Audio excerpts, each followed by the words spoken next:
Hello students, मैं हरजिंदर पाल सिंह आज आप सबकी डिमांड के ऊपर एक नया वीडियो लेके आया हूं। उस वीडियो का टॉपिक है टाइप्स ऑफ वेल्डिंग डिफेक्ट्स, यानी कि वेल्डिंग के दौरान वो कौन कौन से डिफेक्ट होते हैं। आज हम इसके बारे में बात करेंगे। वेल्डिंग एक तरह का आर्ट है। ये एक ऐसी तकनीक है जो कि वेल्डिंग के हर फील्ड में यूज की जाती है, जैसे कि रेलवे लाइन के ऊपर, हैवी स्ट्रक्चर के ऊपर, बड़ी बड़ी मशीनों के ऊपर, हैवी वेसल्स के ऊपर, सबके ऊपर ये यूज की जाती है। जब एक वेल्डर वेल्डिंग करता है, अगर उसका ज्वाइंट सही लगा है फिर तो वो ठीक है। अगर उसका ज्वाइंट टूट गया तो बहुत बड़ा नुकसान हो सकता है, जान माल का भी नुकसान हो सकता है। वेल्डर जब वेल्डिंग करता है तो वेल्डिंग के दौरान कौन कौन सी कॉमन डिफेक्ट होते हैं उसके बारे में उसको पता होना चाहिए।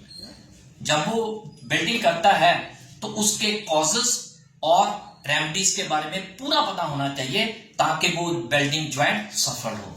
तो आज हम इसी के बारे में हम बात करेंगे। तो हमारा आज का टॉपिक क्या है? Types of welding defects.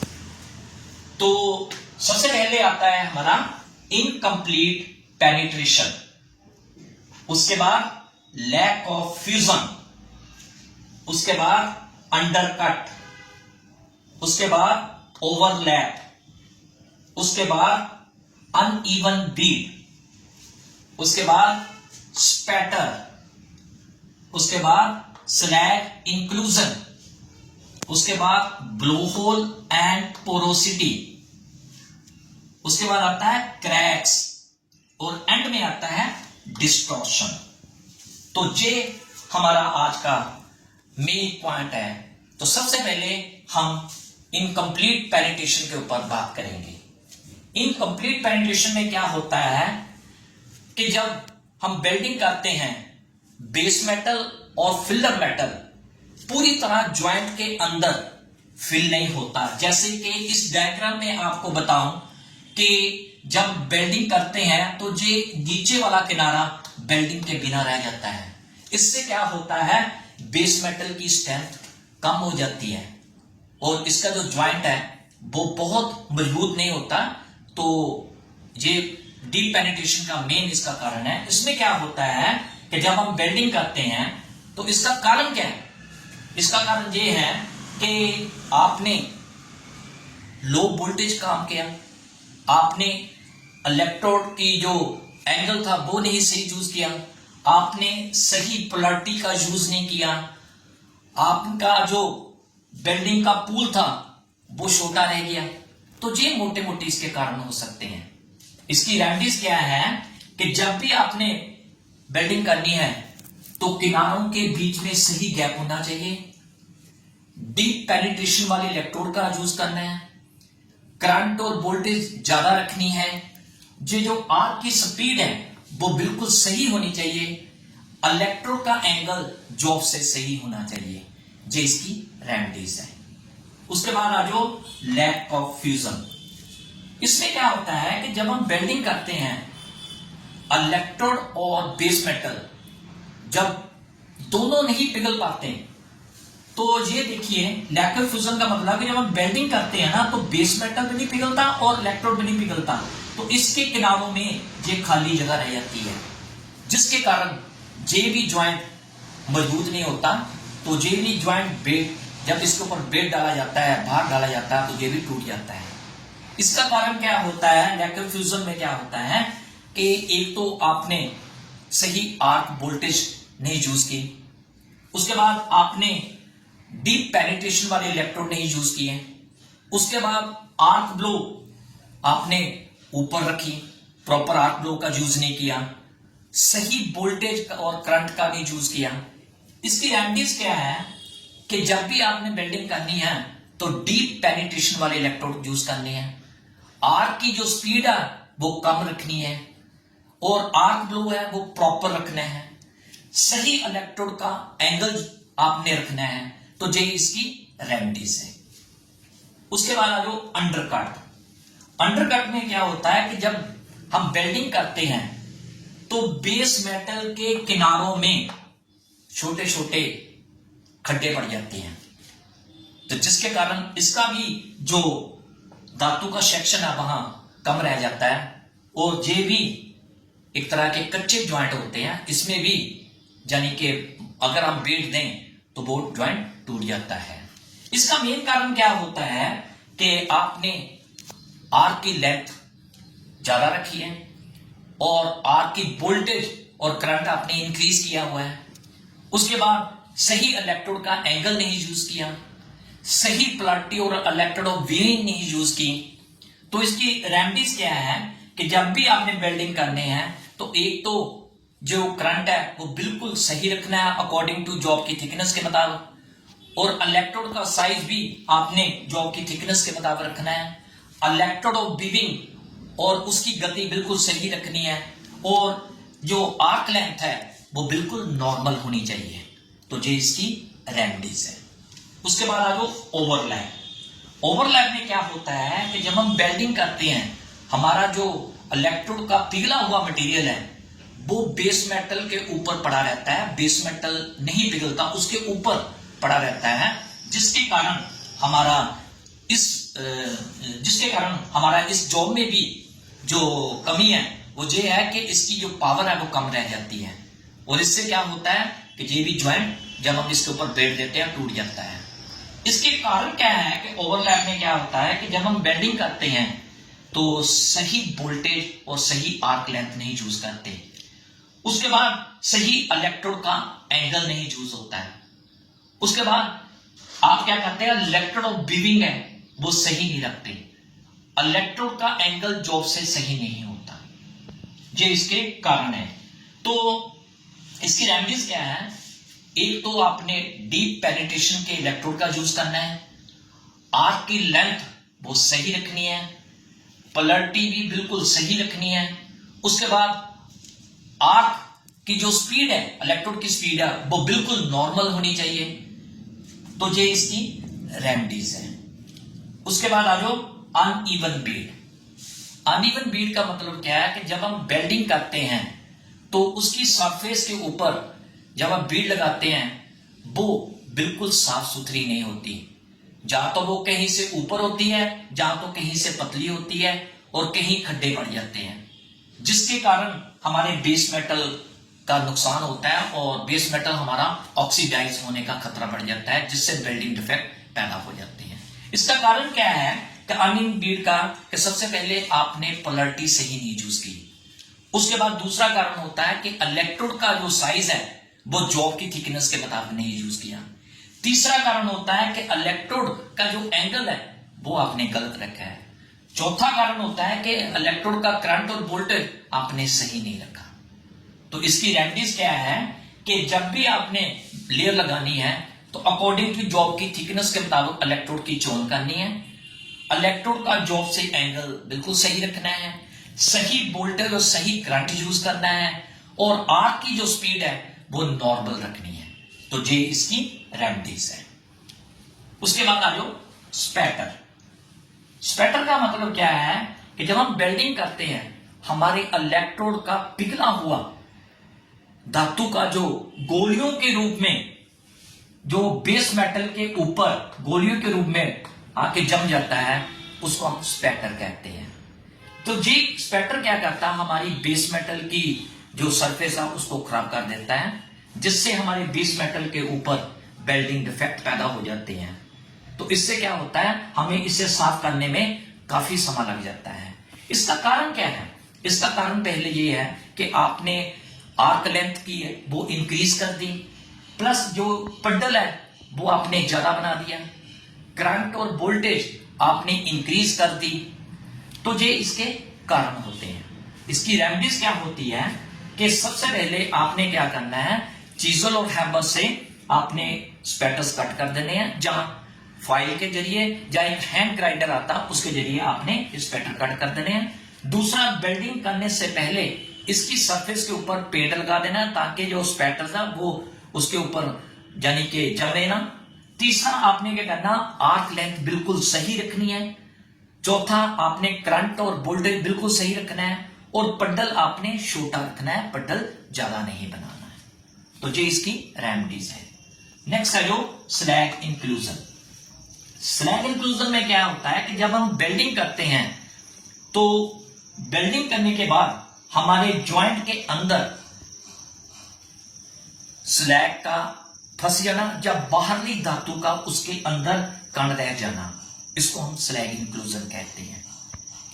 इससे क्या होता है, ये कारण क्या है कि क्यों होता है कि जब हम वेल्डिंग करते हैं तो स्लैग इंक्लूजन क्यों रहता है कि जब हम वेल्डिंग करते हैं तो वो वेल्ड पूल हम ज्यादा बना देते हैं, करंट और वोल्टेज दोनों इंक्रीज कर देते हैं, इलेक्ट्रोड के ऊपर जो फ्लक्स होता है वो सही नहीं होता है।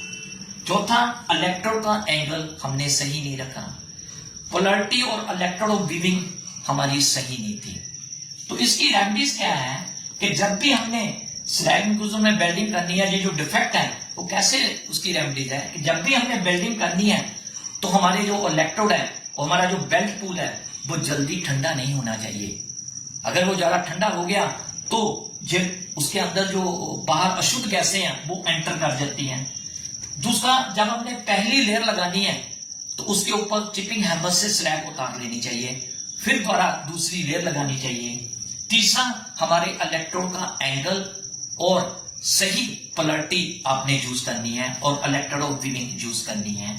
तो बेल्ट पूल आपने बिल्कुल नॉर्मल रखना है और इलेक्ट्रोड का एंगल भी जॉब के अकॉर्डिंग सही रखना है। तो ये इसकी रेमेडीज है। नेक्स्ट आ जाओ ब्लो होल और पोरोसिटी। ब्लो होल और पोरोसिटी में क्या होता है कि जब हम वेल्डिंग करते हैं तो वेल्डिंग जब हम जिस ज्वाइंट के ऊपर करते हैं वो जब ज्वाइंट ठंडा होता है तो उसके ठंडे होने तक उसके अंदर गैसेस एंटर कर जाती है, ठंडा होने से पहले गैसेस एंटर कर जाती है, जिससे क्या होता है ब्लो होल और पोरोसिटी हो जाती है। जैसे कि जब हम वेल्डिंग करते हैं तो वेल्डिंग ज्वाइंट के बाद अगर उस ज्वाइंट के अंदर ये वाले छोटे छोटे होल आपको दिखाई दें तो इसको हम पोरोसिटी कहते हैं। अगर उस ज्वाइंट को अंदर बड़े बड़े होल बुलबुले की तरह दिखाई दें तो उसको हम ब्लो होल कहते हैं। ये क्यों आते हैं तो इसका क्या कारण है और रेमेडीज क्या है कि जब हम वेल्डिंग करते हैं तो प्रॉपर ज्वाइंट की हम प्रेपरेशन नहीं करते। दूसरा कारण क्या होता है कि जब हम वेल्डिंग करते हैं हमारे इलेक्ट्रोड के अंदर नमी आ जाती है। तीसरा कारण क्या होता है, करंट और वोल्टेज इंक्रीज हो जाती है। चौथा कारण क्या होता है कि इलेक्ट्रोड ऑफ वीविंग का हम सही प्रयोग नहीं करते। तो इसकी रेमेडीज क्या है कि जब भी हमने वेल्डिंग करनी है तो एक तो हमारा हैवी कोटेड फ्लक्स का जो इलेक्ट्रोड है वो यूज करना है, आर्क की जो लेंथ है वो सही यूज करनी है, ये जो पड्डल है वो जल्दी से ठंडा नहीं होना चाहिए, इलेक्ट्रोड ऑफ वीविंग सही होनी चाहिए, करंट और वोल्टेज बिल्कुल सही होनी चाहिए। तो ये इसकी रेमेडीज है। नेक्स्ट आ जाओ क्रैक्स।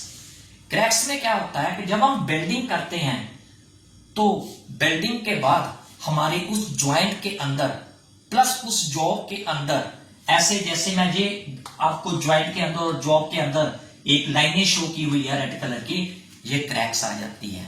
इससे क्या होता है हमारा ज्वाइंट कच्चा रह जाता है और जॉब टूट जाती है, काफी नुकसान हो जाता है इसमें।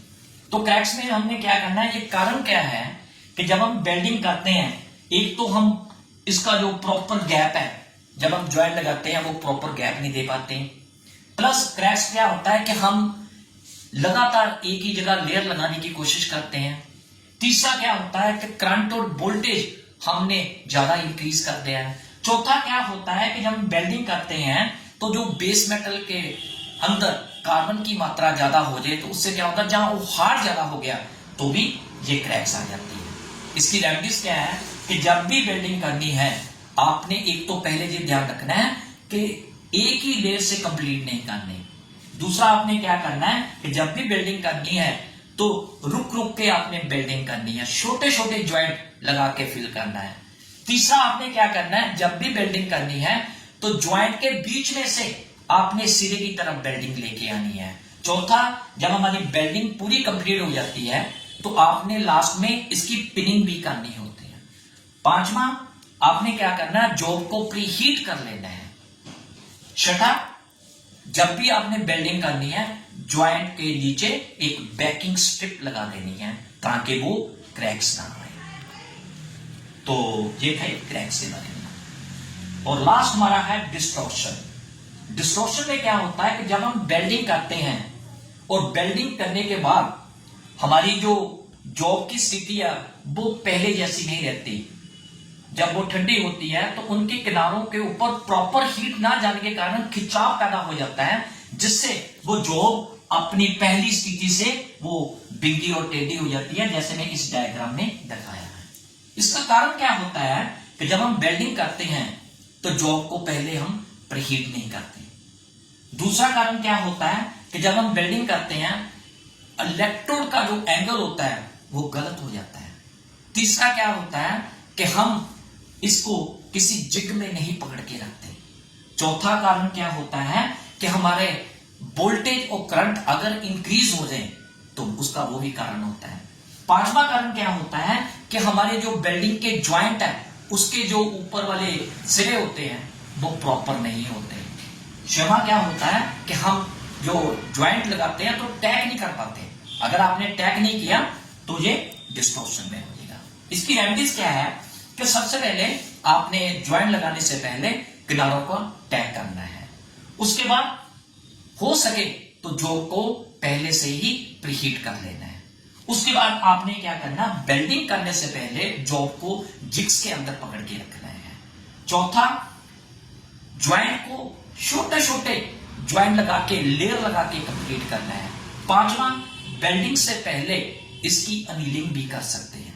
छठा, कि जब हमने वेल्डिंग कंप्लीट कर ली तो इसके पीछे बैकअप स्ट्रिप लगा देनी है ताकि वो ठंडी होने के बाद सुंगड़ेगा, ताकि वो अपनी स्थिति से वो अपने दूर ना जाए, वो स्टेट रहे। ठीक है, तो बेटे ये आज वेल्डिंग के दौरान जो कॉमन डिफेक्ट होते हैं आज मैंने आपको आपकी डिमांड के ऊपर ये वाला वीडियो मैंने बनाया है। तो हमारे आज का जो टॉपिक था टाइप्स ऑफ वेल्डिंग डिफेक्ट, वो हमारा आज यही पूरा होता है।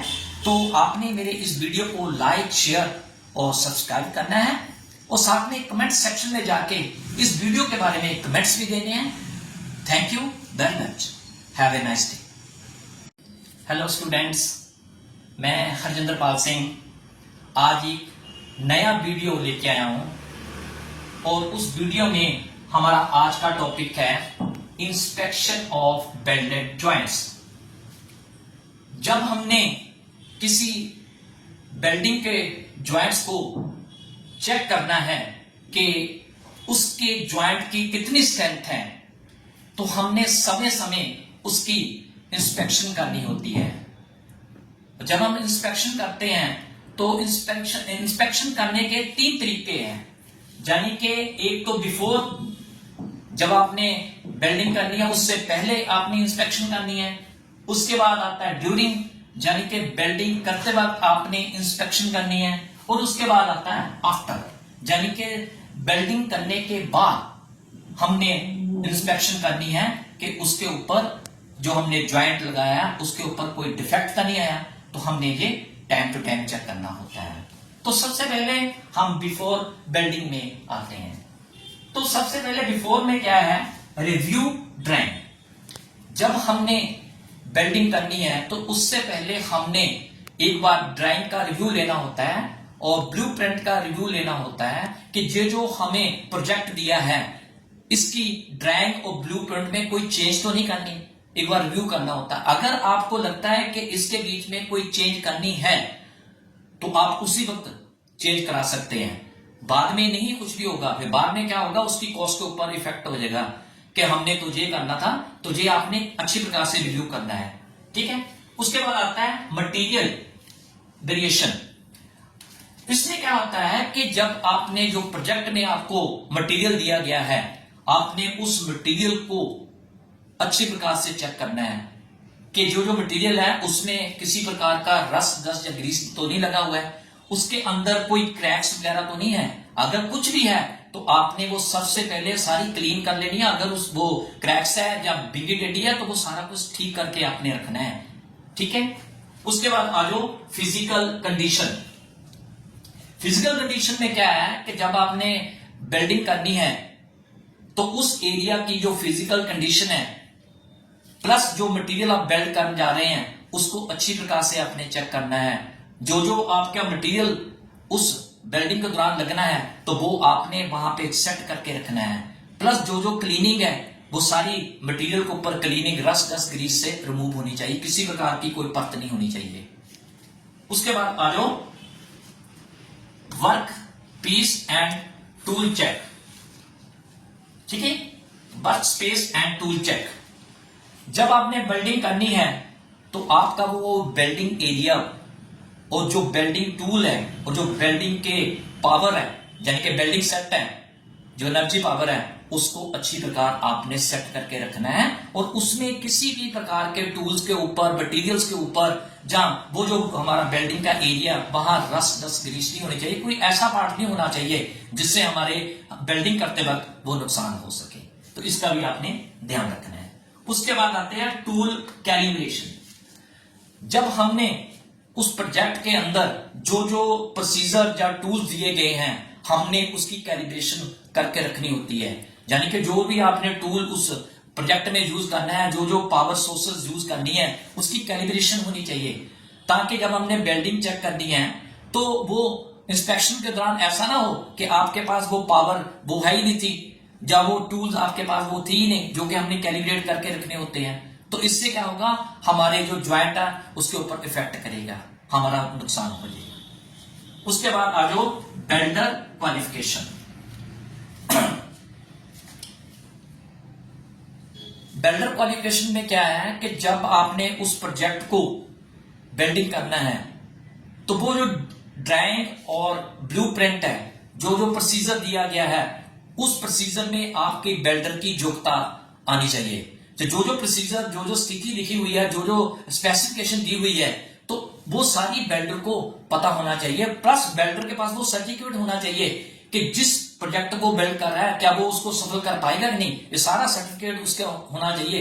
कहीं ऐसा ना हो कि उसके पास तो वो प्रोसीजर था ही नहीं, ना उसके पास वो एक्सपीरियंस था कि इस पोजीशन में हमने वेल्डिंग करनी है, नहीं तो फिर आपका वो वेल्डिंग कॉस्ट बढ़ जाएगा, प्लस वो वेल्डिंग आपका टूट सकता है अगर उसके पास इतनी क्वालिफिकेशन ना हुई तो। उसके बाद आ जाओ प्री हीट। वेल्डर को भी इस चीज का ज्ञान होना चाहिए कि जो हमने प्रोजेक्ट को वेल्ड करना है, जो ड्राइंग और ब्लूप्रिंट के अकॉर्डिंग, स्पेसिफिकेशन के अकॉर्डिंग हमने वेल्डिंग करनी है, तो उस जॉब को क्या हमें गर्म करना है। अगर गर्म करना है तो वेल्डर की वो योग्यता होनी चाहिए कि कितना हमें उसको टेम्परेचर देना है और किस मेथड से हमने टेम्परेचर देना है। ये सारी उसके पास योग्यता चाहिए, तभी जाके वो हमारा जो प्रोजेक्ट है वो सफल होगा। उसके बाद आ जाओ ज्वाइंट प्रेपरेशन। इसमें जो हमने ड्राइंग और ब्लूप्रिंट में जो जो प्रोसीजर दी हुई है, जो जो किनारों की तैयारी दी हुई है, वो हमने पहले से तैयार करके रखनी होती है। प्लस उसके ऊपर जो भी एक्स्ट्रा पार्टिकल है, ग्रीस है, डस्ट है, रस्ट है, वो सारी हमने रिमूव करनी होती है। तो उसकी जो लाइनमेंट है उसकी फिटअप भी करके रखनी होती है, ताकि हम जब वेल्डिंग करें तो वो सारा सही रहे, किसी प्रकार का नुकसान ना हो। तो ये सारे को योग्यता वेल्डर के ऊपर चाहिए। उसके बाद आ जाओ welding procedure and specification. According to drawing और अकॉर्डिंग टू जो ब्लूप्रिंट है उसके अंदर जो जो प्रोसीजर दिया गया है, जो जो स्पेसिफिकेशन दी हुई, हमने उस चीज को मद्देनजर रख के उस प्रोजेक्ट को कंप्लीट करना है। अगर हमने वो प्रोसीजर या स्पेसिफिकेशन को फॉलो नहीं किया तब भी हमारे यानी कि कॉस्ट के ऊपर वो असर करेगा, हमारे ज्वाइंट के ऊपर असर करेगा। ये सारी चीजें आपने बिफोर में इंस्पेक्शन करनी है, ठीक है। उसके बाद आ जाओ ड्यूरिंग। जब हम वेल्डिंग कर रहे हैं तो उस वक्त हमने किन किन चीजों का ध्यान रखना होता है।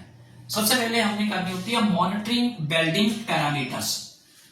हम जब वेल्डिंग करते हैं तो हमें जो ब्लूप्रिंट में या प्रोसीजर में दिया है कि आपको इतनी वोल्टेज चाहिए, इतनी आर्क लेंथ चाहिए और इतनी गैस का फ्लो मीटर चाहिए और इतनी वेल्डिंग की स्पीड चाहिए, ये सारी चीजें मॉनिटरिंग करनी है।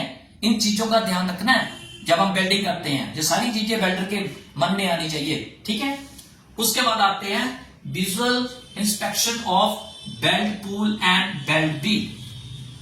जब हम वेल्डिंग करते हैं और जब हम वेल्डिंग करते वक्त बेल्ट पूल बनाते हैं तो हमारे पूल की शेप इस प्रकार होनी चाहिए कि जब हम वेल्डिंग करें तो हमारा पूल बहुत ज्यादा बड़ा ना हो, उसके अंदर किसी प्रकार की यानी कि क्रैक्स, पोरोसिटी या स्लैग इंक्लूजन नहीं आनी चाहिए। ये इन सारी चीजों का आपने बीट के बीच में चेक करना है, कहीं पूल बड़ा तो नहीं, छोटा तो नहीं, जहां हम वेल्डिंग कर रहे हैं कहीं उसके अंदर क्रैक्स तो नहीं पैदा हो रही, जो वेल्डिंग डिफेक्ट है, पोरोसिटी है, जहां स्लैग इंक्लूजन है वो तो नहीं रह रही। ये ड्यूरिंग आपने चेक करते जाना है वेल्डिंग करते हुए। उसके बाद आता है इंटरपास क्लीनिंग। जब हमने वेल्डिंग करनी है तो इस चीज का ध्यान रखना है कि वेल्डिंग करते वक्त उसके जॉब के ऊपर स्पैटर्स, स्लैग इंक्लूजन या एक्स्ट्रा पार्टिकल्स वगैरह आ जाते हैं, उनको साथ साथ हमने साफ करते जाना है। प्लस इस चीज का भी ध्यान रखना है कि जब हमने एक लेयर लगाई है, जब हमने उसके ऊपर दूसरी लेयर लगानी है तो पहली लेयर को साफ करना है चिपिंग हैमर से, पूरी तरह साफ करके वायर ब्रश लगा के फिर आपने दूसरी लेयर लगानी है। इस चीज का मेन ध्यान रखना है, नहीं तो फिर वो वेल्डिंग डिफेक्ट आ जाएंगे, प्लस जो हमारा ज्वाइंट है उसके ऊपर इफेक्ट करेगा। उसके बाद आ जाओ check visual clue indicating condition. हमने क्या करना है, हमने विजुअली तौर पे हमने वो भी चेक करना है कि जब हम वेल्डिंग करते हैं तो वेल्डिंग के दौरान जो पैरामीटर दिया हुआ था, स्पेसिफिकेशन दी हुई थी कि हमने इतनी आर्क लेंथ रखनी, इतनी वोल्टेज रखनी, कि एक्सेसिव हीट तो नहीं होगी। तो प्लस जो हमने फिलामेंट, जो हमने फिटमेंट दिया हुआ था, उस फिटमेंट के अकॉर्डिंग हमारी वेल्डिंग हो रही है। अगर नहीं हो रही तो हमारे वेल्डिंग ज्वाइंट के ऊपर इफेक्ट करेगा, हमारी कॉस्ट के ऊपर इफेक्ट होगा। तो ये इस चीज में आपने ध्यान रखना है। उसके बाद आ जाओ मॉनिटरिंग एनवायरमेंटल कंडीशन। इसमें हमने क्या करना है, जब हमने वेल्डिंग करनी है तो हमने ये चीज का भी ध्यान रखना है कि जहां हमने वेल्डिंग करनी है तो वहां किसी प्रकार की बारिश तो नहीं हो रही, जहां वहां पे कहीं तेज हवा तो नहीं चल रही, जहां वहां पे इतना टेम्परेचर तो नहीं ज्यादा है जिससे हमारा बेल्ट ज्वाइंट के ऊपर इफेक्ट पड़े, हमारा बेल्ट कोस्ट के ऊपर नुकसान हो जाएगा। तो ये सारी चीजें आपने ध्यान में रखनी है, कहीं बारिश ना हो रही हो, वहां का एनवायरमेंट टेम्परेचर इतना नहीं होना चाहिए और हवा भी इतनी नहीं चलनी चाहिए, नहीं तो हमारे वेल्डिंग डिफेक्ट पैदा हो जाएंगे हमारे ज्वाइंट के अंदर, हमारी कॉस्ट के ऊपर इफेक्ट होगा। तो ये हमने ड्यूरिंग वेल्डिंग में ये ध्यान रखना है। जब हमने बिफोर और ड्यूरिंग में सारी चीजों की इंस्पेक्शन की तो उसके बाद बारी आती है आफ्टर, यानी कि वेल्डिंग करने के बाद। इसमें हमने क्या करना होता है कि जब हमने वेल्डिंग किसी ज्वाइंट के ऊपर कर ली तो उसके बाद हमने उस ज्वाइंट को इंस्पेक्शन करना होता है टाइम टू टाइम कि इसके अंदर कोई दोष या गुण है जिससे हमारा कोई नुकसान ना हो। क्योंकि हमने क्या करना होता है, जब वो ज्वाइंट लगाया ना तो उसकी हमने स्ट्रेंथ चेक करनी होती है, उसके हमने गुण और अवगुण चेक करने होते हैं। अगर कोई किसी प्रकार का है तो हमने समय रहते उसको यानी कि पूरा करना होता है, नहीं तो अगर आपने पूरा ना किया तो भविष्य में उसका बहुत नुकसान उठाना पड़ेगा। तो उस नुकसान को हम ना हो तो उस चीजों को हमने 3 तरीके से टेस्ट करने के रखे हुए हैं। हमारा 3 टाइप्स है, वो 3 तरीके हैं हम उसको चेक करने के। सबसे पहले तरीका आता है नॉन डिस्ट्रक्टिव टेस्ट, दूसरा तरीका है सेमी डिस्ट्रक्टिव टेस्ट और तीसरा और आखिरी तरीका है डिस्ट्रक्टिव टेस्ट। ये जो मैंने आपको 3 टेस्ट बताए हैं, ये टेस्ट आगे आने वाली वीडियो के बीच में इसके बारे में हम डिस्कस करेंगे। तो आज का वीडियो मैं यहीं खत्म करता हूं। तो आपने मेरे इस वीडियो को लाइक, शेयर और सब्सक्राइब करना है, साथ में कमेंट सेक्शन में जाके मेरे इस वीडियो के बारे में जरूर बताना है। Thank you very much. Hello students, मैं हरजिंदर पाल सिंह आज आपके सामने एक नया वीडियो लेके आया हूं। उस वीडियो का टॉपिक है inspection of welded joint part 2। ये पार्ट 2 क्यों है? क्योंकि मैंने पिछली वीडियो में आपको बताया था कि जो हमने बेल्ट ज्वाइंट है उसको हमने टाइम टू टाइम चेक करना होता है इंस्पेक्शन करके। तो मैंने अपने पिछले वीडियो में बताया था कि जब हमने इंस्पेक्शन करनी वो कौन कौन से तरीके होते हैं। एक होता है इंस्पेक्शन बिफोर वेल्डिंग, दूसरा होता है ड्यूरिंग वेल्डिंग और तीसरा होता है आफ्टर वेल्डिंग। तो मैंने कल 2 बताए थे, बिफोर वेल्डिंग और ड्यूरिंग वेल्डिंग की इंस्पेक्शन। आज मैं तीसरे की बात करूंगा आफ्टर वेल्डिंग, यानी कि वेल्डिंग करने के बाद उसके अंदर कौन कौन से इंस्पेक्शन करते हैं बाद आप उसके बारे में बताएंगे। तो उसके जो तरीके हैं वो 3 प्रकार के तरीके होते हैं आफ्टर वेल्डिंग में हमने जो इंस्पेक्शन करनी होती है। सबसे पहले तरीका होता है नॉन डिस्ट्रक्टिव टेस्ट, सेकंड में है सेमी डिस्ट्रक्टिव टेस्ट, थर्ड में है डिस्ट्रक्टिव टेस्ट। ये 3 तरीके होते हैं टेस्ट करने के। तो आज मैं सबसे पहले नॉन डिस्ट्रक्टिव टेस्ट के बारे में बताऊंगा।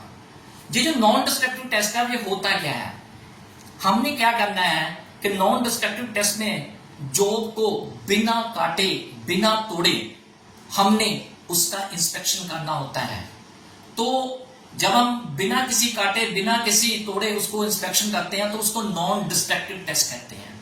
ये जो नॉन डिस्ट्रक्टिव टेस्ट होते हैं वो मैंने आगे इस पार्ट में उसको बांटा है। वो कौन कौन से हैं? सबसे पहले होता है विजुअल इंस्पेक्शन, उसके बाद आता है पैराफिन ऑयल टेस्ट, तीसरे में आता है मैग्नेटिक टेस्ट, चौथे में हाइड्रोलिक टेस्ट और उसके आगे एयर टेस्ट, उसके बाद स्टेथोस्कोपिक टेस्ट, उसके बाद एक्सरे टेस्ट, उसके बाद गामा रे टेस्ट और एंड में अल्ट्रासोनिक टेस्ट। ये जो मेथड है आज मैं इसके बारे में आपको पूरा डिफाइन करके बताता हूं। तो सबसे पहले विजुअली इंस्पेक्शन, इसमें क्या होता है कि जब हमने विजुअल इंस्पेक्शन में क्या करना है, जब हमने जॉब के ऊपर इंस्पेक्शन करनी है सबसे पहले हमने क्या करना है कि जॉब के ऊपर जो हमने वेल्डिंग की लेयर लगाई है उसकी कितनी मोटाई है, कितनी विड्थ है, कितनी हाइट है, वो हमने गेज मीटर से चेक करना होता है कि जितनी अकॉर्डिंग टू हमने डायग्राम के बीच में दी थी क्या उतनी है, तो वो हमने चेक करनी होती है। प्लस जब हम वेल्डिंग की लेयर लगाते हैं तो विजुअली तौर पे हमने ये भी साथ में चेक करना है कि हमारे वेल्डिंग के सरफेस के ऊपर कोई डिफेक्ट तो नहीं, जैसे स्पैटर हो गया, स्लैग इंक्लूजन हो गया, तो ये कोई तो नहीं। तो हमने इसका भी टेस्ट टाइम टू टाइम करना होता है। हमने क्या करना होता है कि जब हम वेल्डिंग करते हैं तो वेल्ड मेटल की जो ऑक्सीडेशन होती है जिससे ऑक्साइड हो जाता है, उसके बाद जो उसके सरफेस के ऊपर स्लैग इंक्लूजन और क्रैक्स आते हैं उसको भी हमने टाइम टू टाइम चेक करना है कि वो तो नहीं आती। ये सारी विजुअल इंस्पेक्शन के बीच में आता है। तो सबसे पहले विजुअल इंस्पेक्शन किया, उसके बाद हमने सेकंड में क्या है paraffin oil test. Paraffin oil test में क्या करते हैं, हमने सबसे पहले जॉब के ऊपर पेंट ब्रश के जरिए हमने एक पैराफिन ऑयल का लेप लगा लेना है। जब हमने वो लेप लगाया उसके बाद हमने उस लेप को हमने सुखा लेना होता है। जब वो सूख गया फिर हमने उसके बाद क्या करना, उसके ऊपर चूने की जो सफेदी होती है वो हमने उसके ऊपर कर लेनी होती है। जब वो सफेदी भी सूख जाती है तो सूखने के बाद हमने इसमें क्या क्या चीजें टेस्ट करनी है। जब वो सूख गई तो इसमें जो हमने पैराफिन ऑयल लगाया, जो स्लैग इंक्लूजन होती है, क्रैक्स होती है, पोरोसिटी या ब्लो होल होती है, वहां से वो जो ऑयल है वो सिमना शुरू हो जाता है। प्लस जब जो सफेदी होती है वहां पे क्रैक्स बिल्कुल क्लियर नजर आ जाती हैं। तो ये हमारा पैराफिन ऑयल टेस्ट होता है। उसके बाद आ जाओ मैग्नेटिक टेस्ट। मैग्नेटिक टेस्ट में क्या होता है कि जब हम वेल्डिंग करते हैं तो उस वेल्डिंग के ज्वाइंट के अंदर slag inclusion, porosity, blow hole ऐसे दोष जो उसके अंदर आ जाते हैं, डिफेक्ट आ जाते हैं, उसको हमने चेक करना होता है। मैग्नेटिक फील्ड में क्या होता है, एक मैग्नेटिक फ्लक्स की जो हम क्या इसमें मैग्नेटिक फ्लक्स करंट के जरिए हम 2 मैग्नेट के जरिए वेल्ड मेटल के बीच में से हम गुजारते हैं। जब हम ये गुजारते हैं तो इसमें हमने एक मैग्नेटिक फ्लक्स का भी हमने यूज करना होता है और जो लोहे का चूरा होता है हमने जॉब के ऊपर रख देना होता है जो हमने वेल्डिंग किया है। उसके बाद एक पतला सा ट्रांसपेरेंट हमने कागज ले लेना है, उसके ऊपर भी हमने लोहे का जो चूरा है उसके ऊपर हमने खिला देना है। उसके बाद हमने क्या करना, जब मैग्नेटिक की जब ये प्रोसेस हम करेंगे तो जहां जहां वेल्डिंग के डिफेक्ट है, जैसे पोरोसिटी हो गया, ब्लो होल हो गया, क्रैक्स हो गए, वहां पे ये जो मैग्नेटिक का फ्लक्स है जब लोहे का चूरा वहां इकट्ठा होना शुरू हो जाएगा, स्पीड से इकट्ठा होना शुरू हो जाएगा। तो इससे क्या पता चलता है कि वहां जहां जॉब के अंदर डिफेक्ट थे जैसे पोरोसिटी, ब्लो होल और क्रैक्स, तो वहां पे भी ये सारा मैग्नेटिक जो चूड़ा है लोहे का वो इकट्ठा हो जाएगा। इससे हमें साफ पता चलता है कि इस यानी कि जॉब के ऊपर ये जो दोष सामने दिखाई देते हैं मैग्नेटिक टेस्ट में। उसके बाद आ लो हाइड्रोलिक टेस्ट। हाइड्रोलिक टेस्ट में क्या होता है कि हमने किसी भी ज्वाइंट को जब चेक करना है, जैसे पाइप्स हो गए, जहां बॉयलर हो गए, जहां बड़े बड़े बर्तन होते हैं, उसको हमने चेक करना होता है। जैसे मैं बर्तनों के ऊपर आपको देता हूं, जितने भी हमने बर्तन है उसकी स्ट्रेंथ चेक करने के लिए हमने क्या करना, सबसे पहले उसके अंदर ऑयल या पानी के साथ उसको बंद कर देना है। फिर उसके बीच में हमने प्रेशर गेज फिट कर देनी। ये जो हाइड्रोलिक है इसमें जब प्रेशर गेज हमने जब कर दी तो फिर हमने क्या करना, इसके अंदर प्रेशर गेज फिट करके हमने हाइड्रोलिक का जो प्रेशर है वो हमने इंक्रीज कर देना। फिर हमने गोज से चेक करना कहीं हमारे जो क्रैक्स आए हैं, जब पानी जहां हमने भरा कहीं ज्वाइंट को लीक तो नहीं कर रहा है। ये जो प्रेशर प्रेशर गेज है, हमने जब प्रेशर इंक्रीज करना वो टेस्टिंग प्रेशर वर्किंग प्रेशर से 3-4 गुना ऊपर होना चाहिए। प्रेशर गेज की जो सुई है जब वो टेस्टिंग प्रेशर तक आ जाती है, फिर हमने क्या करना होता है, हैमर से लेके उसको हमने टिनिंग करनी होती है, पिनिंग करनी होती है। उससे क्या होता है कि ज्वाइंट की स्ट्रेंथ का पता चल जाता है कि ये मजबूत है कि नहीं है। अगर ज्वाइंट का पक्का है तो वहां पे आवाज उसकी चेंज हो जाती है, प्लस इसके अंदर जो प्रेशर की जो स्ट्रेंथ है उसका भी पता चल जाता है, जिस सारा हाइड्रोलिक प्रेशर में पता आता है। ठीक है, उसके बाद आ जाओ एयर टेस्ट। एयर टेस्ट में क्या होता है कि हमने पाइप्स को, जहां बड़े बड़े जो बॉयलर है उसको टेस्ट करना होता है। कई बार ना पानी से भरना उसको संभव नहीं होता, तो हम क्या करते हैं, उनको हवा का प्रेशर देके उनको चारों तरफ बंद कर देते हैं। फिर उसके बीच में एक प्रेशर गेज जहां रिलीफ वाल्व लगा देते हैं।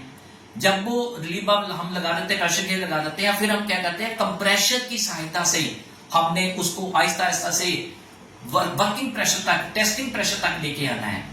जब हम उसको वहां तक ले आते हैं, फिर हम क्या करते हैं, इसमें जो एयर टेस्ट है, जहां हमने ज्वाइंट लगाया था, फिर वहां पे हमने एक साबुन वाला पानी लेके उस ज्वाइंट के ऊपर पेंट ब्रश से हमने लगा देना है। अगर वहां से कोई लीक हो रहा है, जहां कुछ भी आवाज आ रही है, तो वो जो साबुन वाला पानी है वो बुलबुले निकलने शुरू हो जाएंगे। अगर आपकी जॉब छोटी है तो उसको आप पानी के टब में भी चेक कर सकते हैं। लेकिन ये जो प्रोसेस है इसमें सावधानी बरतनी पड़ती है, बहुत सावधानी से ये टेस्ट करना पड़ता है। क्योंकि हम क्या करते हैं, जब हम ये टेस्ट करते हैं ना, तो हवा के फ्लो के कारण प्रेशर अपने आप इंक्रीज हो जाता है। तो कई बार तो वो जो यानी कि हवा के प्रेशर के कारण फट भी जाती है, तो जिसका हम एक्सीडेंट भी हो सकता है, नुकसान भी हो सकता है। तो इस चीज का आपने एयर में ध्यान रखना है। उसके बाद आ जाओ स्टेथोस्कोपिक टेस्ट। इस प्रोसेस में हम क्या करते हैं, ये जो डॉक्टर का स्टेथोस्कोप होता है, इस प्रोसेस में हम यूज करते हैं। हम क्या करते हैं, जिस ज्वाइंट के ऊपर हमने इंस्पेक्शन करनी है वहां पे स्टेथोस्कोप लगा के हमने एक हैमर के जरिए उस ज्वाइंट के हमने बाएं और दाएं हथौड़े से हल्की हल्की सी हमने पिनिंग करनी है। जब हम पिनिंग करते हैं तो वो आवाज हमने स्टेथोस्कोप से चेक करनी है।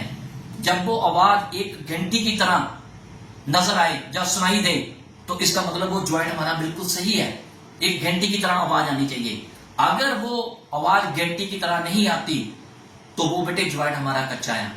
तो इस प्रोसेस से हमें पता चल जाता है कि ये जो ज्वाइंट हमारा बिल्कुल कच्चा है। ठीक है, उसके बाद आ जाओ एक्सरे टेस्ट। ये जो एक्सरे टेस्ट है ये कब हम यूज करते हैं, जब हमने किसी जॉब के जो ऊपर ज्वाइंट लगाया उसकी जो इंटरनल स्ट्रेंथ है, जो इंटरनल उसकी प्रॉपर्टी चेंज होती है, उसको चेक करने के लिए हमने इस एक्सरे टेस्ट में हमने प्रयोग करना। हम क्या करते हैं कि जब ये टेस्ट करते हैं तो उसके अंदर slag inclusion, porosity, lack of fusion या लैक ऑफ पेनिट्रेशन का मेन चेक करते हैं। हम क्या करते हैं कि ज्वाइंट के बीच में से एक एक्सरे किरणें गुजार देते हैं।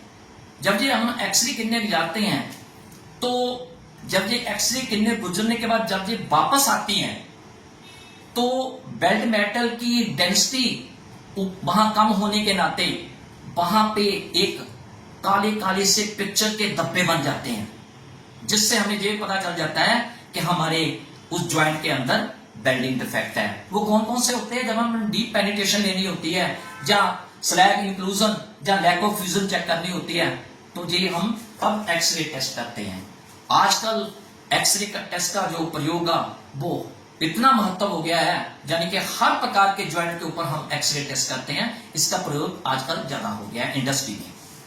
उसके बाद आ जाओ गामा रे टेस्ट। इस प्रोसेस में क्या है कि जब हम एक्सरे किरणें हम यूज करते हैं, इस टेस्ट में हम एक्सरे किरणों की जगह गामा रेस किरणें हम यूज करते हैं। लेकिन ये जो गामा रेस किरणें होती हैं ये रेडियम में से निकलती हैं, लेकिन जब ये रेडियम में से निकलती है, जब ये बेल्ट मेटल के बीच में से निकलती है, इसकी जो स्पीड होती है एक्सरे किरणों से ज्यादा होती है और इसका जो क्या कहते हैं प्रयोग है वो ज्यादा नहीं हम करते क्योंकि इसकी स्पीड बहुत होती है, ठीक है ना, और इसका प्रयोग आजकल हम काफी करते हैं। उसके बाद आ जाओ अल्ट्रासोनिक टेस्ट। अल्ट्रासोनिक टेस्ट में क्या होता है कि एक ना सुन वाली जो साउंड वेव होती है वो हम इसमें प्रयोग करते हैं। हम क्या करते हैं, बेल्ट मेटल के बीच में एक ना सुन वाली वो जो साउंड वेव होती है वो मेटल के बीच में से निकाल के एक टेलीविजन के पिक्चर ट्यूब की तरह एक कैथोड ट्यूब होती है, हम उसके ऊपर हम पिक्चर बना लेते हैं। ये जो फ्रिक्वेंसी है जो साउंड वेव की है ये 5 लाख से ऊपर भी हो सकती है। जब ये फ्रिक्वेंसी मेटल के बीच में से निकलती है और जहां जहां बेल्डिंग डिफेक्ट होती है तो जब ये निकलती है वहां टकरा के जब ये वापस आती है ना तो एक रेडियो सिग्नल की तरह इसको हाई फ्रिक्वेंसी यूनिट लगा के ये जो हमारा कैथोड होता है उसके ऊपर सिग्नल को फीड करके फिर द्वारा बड़ी पिक्चर ली जाती है। तो इससे क्या होता है कि हमारे जो बेल्डिंग डिफेक्ट है बिल्कुल क्लियर दिखाई देते हैं। इसमें क्या होता है, ये जो क्रैक्स होते हैं, स्लैग इंक्लूजन होती है या पोरोसिटी होती है या लैक ऑफ फ्यूजन होती है, सारे इसमें यानी कि ये इस टेस्ट में अल्ट्रासोनिक टेस्ट में पता चल जाता है। प्लस जो हमारी जो डीप पेनिट्रेशन है जॉब के अंदर हुई है कि नहीं उसकी स्ट्रेंथ का भी पता चल जाता है। तो बेटे आज जो आफ्टर वेल्डिंग का जो इंस्पेक्शन था तो नॉन डिस्ट्रक्टिव टेस्ट के बारे में मैंने पहले बता दिया।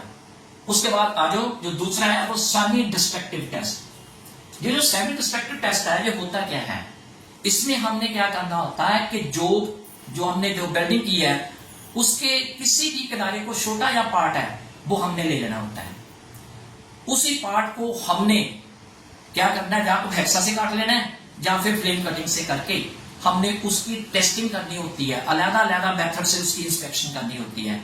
तो इस इंस्पेक्शन को हम सेमी डिस्ट्रक्टिव टेस्ट कहते हैं। इसमें जॉब को पूरा नहीं तोड़ा जाता, सिर्फ छोटा या हमने पार्ट तोड़ना है, फिर उसको ही हमने इंस्पेक्शन करने के बाद दोबारा वेल्डिंग करके जोड़ देना है। इसके 3 तरीके हैं।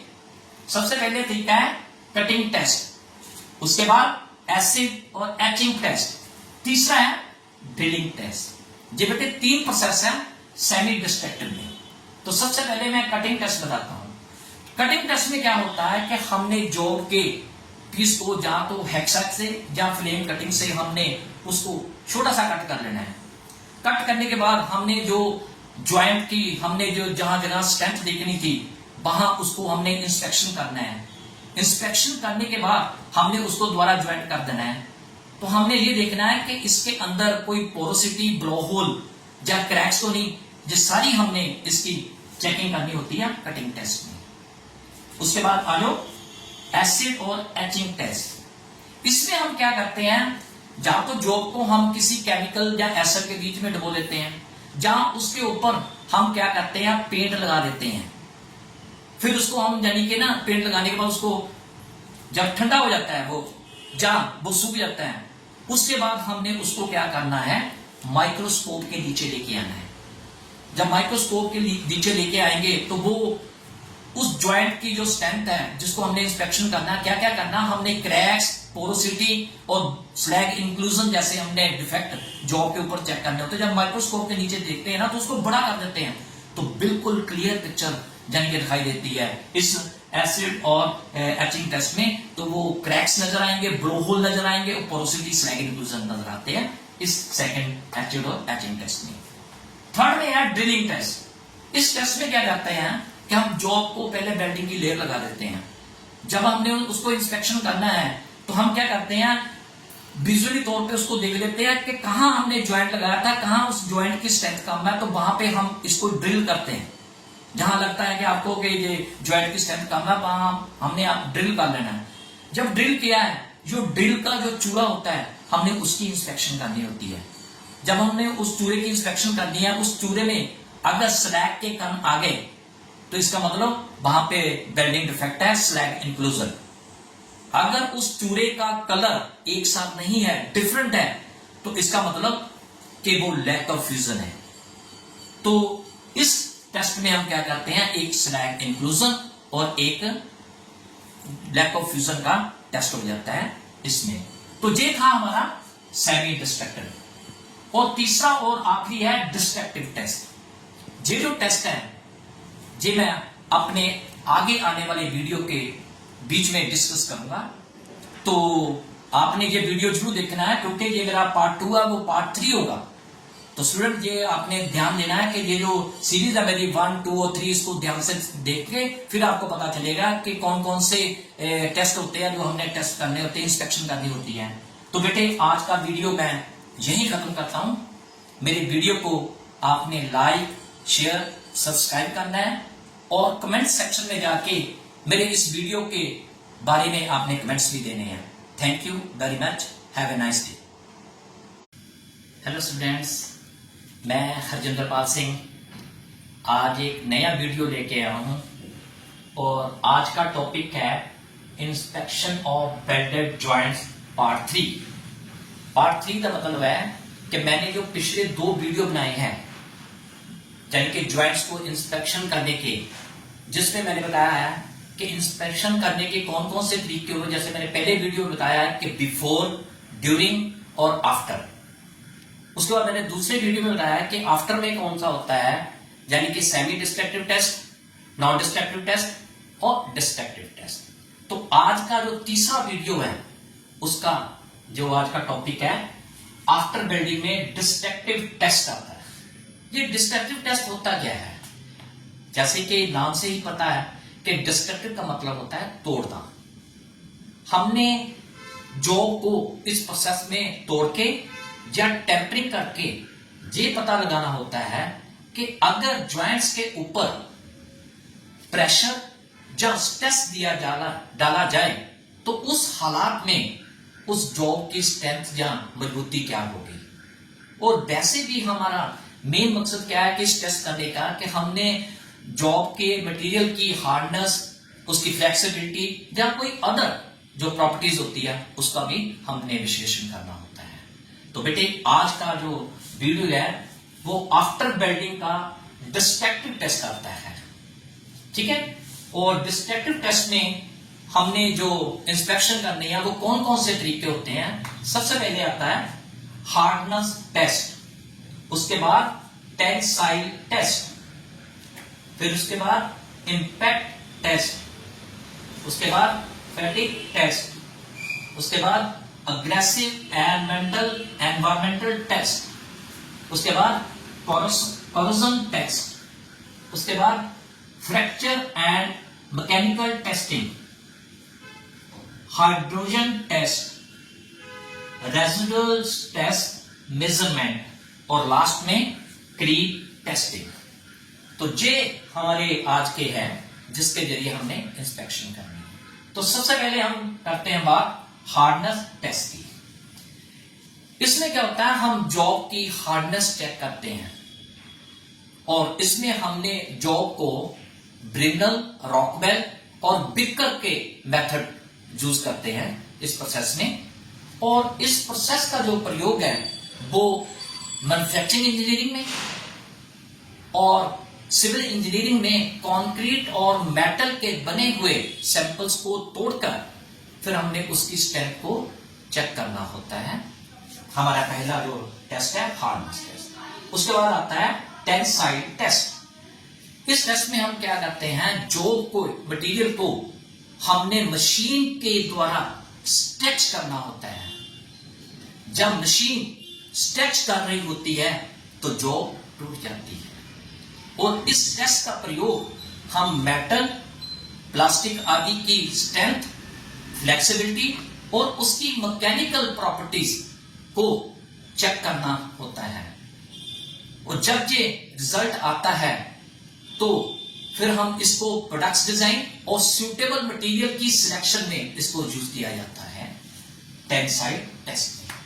उसके बाद आ जाओ इंपैक्ट टेस्ट। इस टेस्ट में हमने मटेरियल की टफनेस चेक की जाती है और अगर उस मटेरियल के ऊपर अचानक फोर्स लगा दी जाए या स्ट्रेस लगा दिया जाए, क्या वो एनर्जी को अपने में ऑब्जर्व करने की ताकत रखती है कि नहीं। चार्पी और आइजो टेस्ट इसके मुख्य एग्जांपल हैं। इस टेस्ट में जो कंस्ट्रक्शन में यूज हो रहा है मटेरियल है उसकी टफनेस को चेक करने के लिए प्रयोग किया जाता है। उसके बाद आ जाओ फैटिग टेस्ट। इस प्रोसेस में हमने मटेरियल के ऊपर बार बार स्ट्रेस डालना होता है, उससे ये पता चल सके कि मटेरियल अपने ऊपर कहां तक स्ट्रेस सह सकता है। और इसका प्रयोग एरोस्पेस इंडस्ट्री और टरबाइन के जो ब्लेड होते हैं उसकी स्ट्रेंथ को चेक करने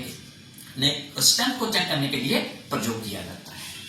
उसके बाद आ जाओ अग्रेसिव एनवायरमेंटल टेस्ट। इस टेस्ट में कुछ ऐसी सिचुएशन क्रिएट की जाती है जिसमें हमने high temperature, humidity, exposure to chemical so that material की जो परफॉर्मेंस का उसका भी पता लगाना होता है। और ये टेस्ट जो फिक्स स्ट्रक्चर होता है वहां पे जहां जो फ्लोटिंग प्लेटफॉर्म होता है उसकी स्ट्रेंथ को चेक करने के लिए यूज किया जाता है। उसके बाद आ जाओ कोरोजन टेस्ट। इस टेस्ट में भी कुछ ऐसी सिचुएशन क्रिएट की जाती है जैसे कि एक्सपोजर टू सॉल्ट वाटर या एसिडिक सॉल्यूशन। इस टेस्ट में ये भी पता लगाया जा सकता है कि आपका जो मटेरियल है वो रस्ट प्रूफ है कि नहीं। और इस टेस्ट का प्रयोग वहां किया जाता है जहां पे जंग लगने की ज्यादा संभावना होती है, जैसे कि marine, oil and nature industry, gas वगैरह में। उसके बाद आता है फ्रैक्चर एंड मैकेनिकल टेस्टिंग। इस प्रोसेस में हमने मटेरियल के ऊपर अलग अलग प्रकार से हमने स्ट्रेस देना होता है, जैसे कि बेंडिंग, ट्विस्टिंग एंड शेयरिंग। इस प्रोसेस में हमने मटेरियल की स्ट्रेंथ और उसकी स्टिफनेस का भी पता लगाना होता है। उसके बाद आ जाओ हाइड्रोजन टेस्ट। यह प्रोसेस ज्वाइंट के अंदर हाइड्रोजन के इफेक्ट को जानने के लिए किया जाता है कि हमारा जो ज्वाइंट है वो फ्रैक्चर तो नहीं हो रहा है या टूट तो नहीं हो रहा है। अगर टूट गया तो फिर हमें काफी नुकसान हो सकता है। और इसका सबसे ज्यादा प्रयोग कहां किया जाता है ऑयल एंड नेचुरल गैस में, शिप बिल्डिंग में, हैवी मैकेनिकल इंडस्ट्री में, जहां पे हाइड्रोजन का जो प्रयोग है एज ए फ्यूल, जहां केमिकल प्रोसेस के द्वारा किया जाता है। उसके बाद आ जाओ रेसिडुअल स्ट्रेस मेजरमेंट। इस प्रोसेस में हमने क्या करना होता है, वेल्डिंग या मशीनिंग खत्म होने के बाद ये प्रोसेस का प्रयोग किया जाता है ये जानने के लिए कि अगर मटेरियल के ऊपर स्ट्रेस दिया जाए तो उस क्रिटिकल कंडीशन में क्या वो स्ट्रेस ले पा रहा है कि नहीं। और इस स्ट्रेस का ज्यादातर प्रयोग जो हैवी ब्रिजेस है या हैवी स्ट्रक्चरल इंजीनियरिंग है वहां पे इसका प्रयोग किया जाता है। और लास्ट में आता है क्रीप टेस्टिंग। यह एक इंस्पेक्शन करने का बहुत स्लो और कंटिन्यूस मेथड है। यह टेस्ट ये भी इंश्योर करता है कि जो ज्वाइंट है, जो हमने वेल्डिंग के ज्वाइंट्स हैं, क्या वो हाई टेम्परेचर में या स्ट्रेस में भी अपनी स्ट्रेंथ बना के रखता है कि नहीं। और इसका जो मेजर प्रयोग कहां किया जाता है, एरोस्पेस इंडस्ट्री में, ऑयल एंड नेचुरल गैस में और केमिकल प्लांट में इसका ज्यादातर टेस्ट किया जाता है। तो ये था हमारा आज का video, inspection of welded joint part 3। जैसे कि मैंने पिछले वीडियो बनाए हैं इंस्पेक्शन ऑफ वेल्डेड ज्वाइंट के। तो स्टूडेंट आपने ये तीनों वीडियो ध्यान से देखने हैं, तभी आपको पता चलेगा कि जो इंस्पेक्शन करने के तरीके हैं वो कौन कौन से हैं, और उसकी जानकारी पूरी तीनों वीडियो में आपने देखकर हासिल करनी है। तो हमारा आज का वीडियो ये यही समाप्त होता है। Thank you. आपने मेरा ये जो वीडियो लाइक भी करना है, शेयर भी करना है और सब्सक्राइब भी करना है, और साथ में कमेंट सेक्शन में जाके ये भी बताना है कि ये वीडियो आपको कैसा लगा। Thank you very much. Have a nice day.